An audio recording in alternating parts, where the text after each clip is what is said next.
Hey guys, XJ9 here, and today's gonna be a video about the RuneScape year ahead reveal, right? So I'm gonna go through this really fast. I kind of already saw the video and stuff, so we're going through this really fast. So new air expansion is gonna happen pretty much late next year. So this is probably gonna be Zaya, honestly. What else would it be? Like old school and RS3 keep copying each other with ideas, which is fine. Just give you an old school or RS3 twist. So this is very likely gonna be Zaya. Improved skilling and new 110s. So yeah, more 110s, right? Um, but we've added an additional non-110 skilling update to focus on some of your survey feedback. Okay, yeah. So they're talking about skilling profitability. I don't know what they're gonna do with this one. Skilling has felt less competitive, competitively profitable than avenues like bossing. It's clear you like to see us close that gap to ensure skilling has more viable methods for GP income, strong GP income. So I contentize a project towards addressing this, either introducing new or rebalancing existing skilling content. Yeah, bro, they're just updating existing. They're not gonna make new. But how do you balance this? Like, I mean, maybe they'd be like, in, I don't know, like what's a lot of money to them? Like 20 mil, 60 mil, like what's a lot? And even then, even if you make it an IFK, if it's just like do the same song and dance or just have bots, so it's like how do you actually solve this? And even then, PVM has so many bots because Necromancy is so strong, Revolution's so strong, yada yada yada, and a lot of boss design is not intricate enough to, you know, not be as simple. So I don't know what they're gonna do with this, and maybe this mean they want skilling to make 10, 20 mil without, sacrificing all your XP. Maybe they mean that. I don't know what they mean. Like maybe they want to. It could mean a lot of things. Like maybe it's not that hard. We'll see. Honestly, I don't know what they're gonna do there. 110 rune crafting. They talked about powerful magic weapons for the first time. Just like fletching is the range and smithing is the melee. Yeah, I'm not sure if we're gonna get armor. I'm assuming we'll get armor, maybe enchants, but they just talk about magic weapons, which is really strange. I don't know about that. I mean, we'll see. I think rune crafting is a good candidate for 110, but we'll see. Also, 110 crafting. Uh, so what is this? Yeah, high tier range and magic armor with crafting, right? So rune crafting is magic weapons, crafting is range and magic armor. They talked about in the video. Oh, 110 smithing has primal armor. Well, it's kind of dog shit. So I'm assuming they're gonna buff primal armor by giving HP bonus to boots and gloves, augmentable, and maybe it doesn't have to be a crazy set effect. It's a niche set effect. So I would like that. I hope they do the celestial armor and the Sagittarian armor from Dungeoneering for this as well. I think that'd be cool. If not, I don't know. I think they should probably do that to give an excuse to update Dungeoneering. So 2 new quest lines and a beloved storyline in a seasonal quest. So they're making Desert Quest 1 and Desert Quest 2. They're not titled anything yet, but they're something to do with Amescut, obviously. Blooming Burrow, which is exciting.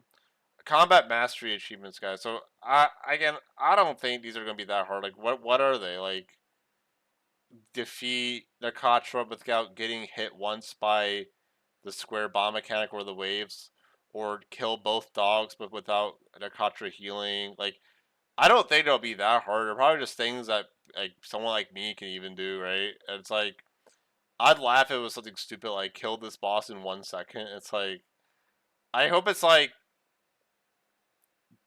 you know, reward someone for not getting hit maybe by like a mechanic or doing the mechanic.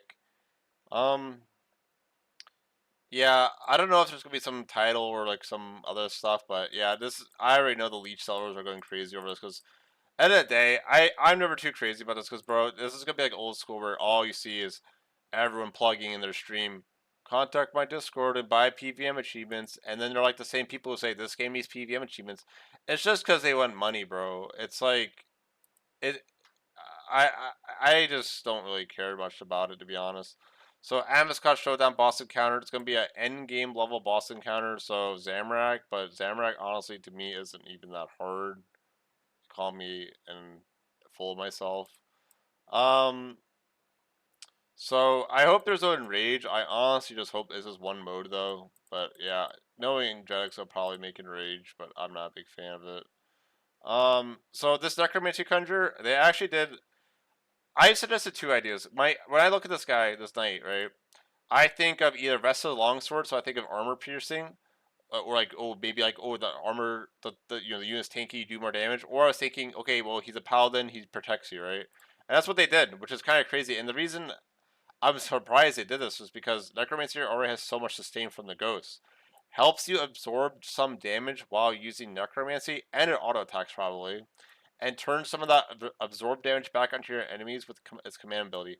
So I'm assuming it's probably gonna be like the damage you take in the past 15 seconds up to a cat, maybe. I don't know, but to me, it sounds like it's gonna be like a reprisal.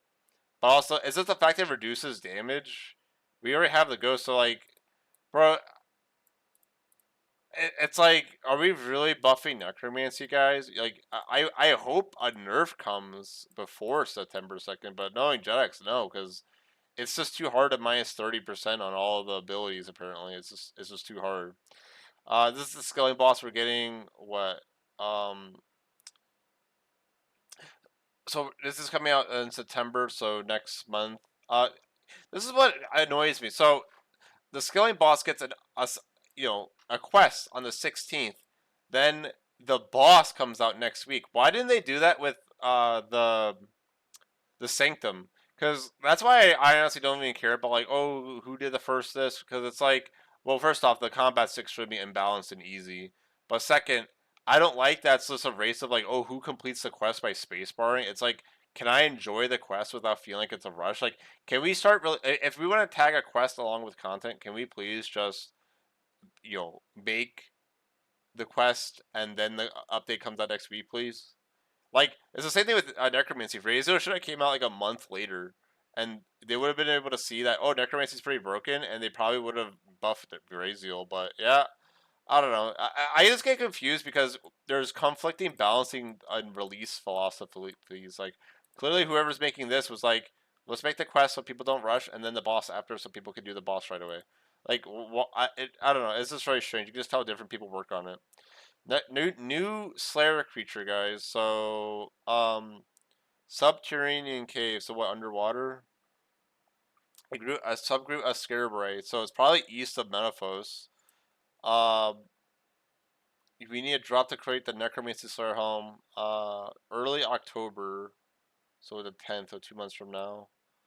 Yeah, again, like, does Necromancy need a buff, guys? Like, oh my god, it already has 100% accuracy and stuff. Halloween event. This Halloween event's pretty cute because that's Solak as a pumpkin head. So hopefully it does good. It looks pretty cute, looks charming. Solak has a pumpkin head, that's pretty good. Group Iron Man. What is this? Like, is this art or is this actually like armor in Group Iron Man? I don't know what this is. I don't care about Group Iron Man mode. Interesting enough, his guy's a Saren Godbow. This guy, I don't know. Oh, is that as a Necromancer, Masterwork 2H sword.